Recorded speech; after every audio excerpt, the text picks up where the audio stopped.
गोंदिया जिले में देर रात प्रहार जनशक्ति पार्टी के कार्यकर्ताओं ने किसानों और दिव्यांगों की विभिन्न मांगों को लेकर आमगांव देवरी विधानसभा क्षेत्र के विधायक संजय पुराम के घर के सामने मशाल जलाकर आंदोलन शुरू किया। इस मशाल आंदोलन का उद्देश्य किसानों की 7/12 जमीन दस्तावेज को कोरा करना, उनकी विभिन्न मांगों को पूरा करना और सरकार द्वारा चुनाव से पहले किए गए वादों को लागू कराने के लिए सरकार को जगाना था। प्रहार जनशक्ति पार्टी द्वारा यह आंदोलन सरकार को चेतावनी देने के लिए किया गया है कि यदि किसानों की मांगों को जल्द पूरा नहीं किया गया तो वे मंत्रालय के सामने बड़ा आंदोलन करेंगे।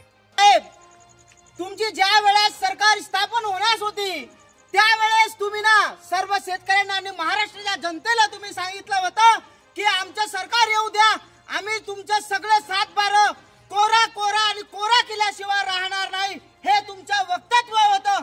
तरी सुद्धा त्या तुमच्या वक्तव्यावरून सर्व महाराष्ट्राच्या शेतकऱ्यांना तुम्हाला निवडून दिलं, तुमची सरकार स्थापन झाली। पण तुमच्या सरकार स्थापन झाल्या त्यानंतर सुद्धा आम्हा शेतकऱ्यांना तुम्ही कर्जमाफी करू शकले नाही आणि आमचा कोरा 7/12 करू शकले नाही। आणि तुमच्याच मंत्रिमंडळाचे अजित दादा म्हणतात की 31 मार्च पर्यंत तुम्हाला हे सगळं लोन आणि कर्ज परतफेड करावं लागेल।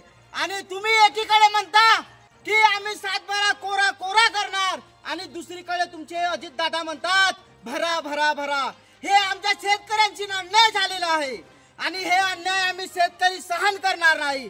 आणि ज्या प्रकारे तुम्ही आम्हा शेतकऱ्याकडून जे लबाड बोलून आणि झुटे आश्वासन देऊन जे आमची फसवणूक केली आहे त्या फसवणुकीचा आज आम्ही निषेध सर्व तमाम महाराष्ट्रीयन शेतकरी करत आहोत।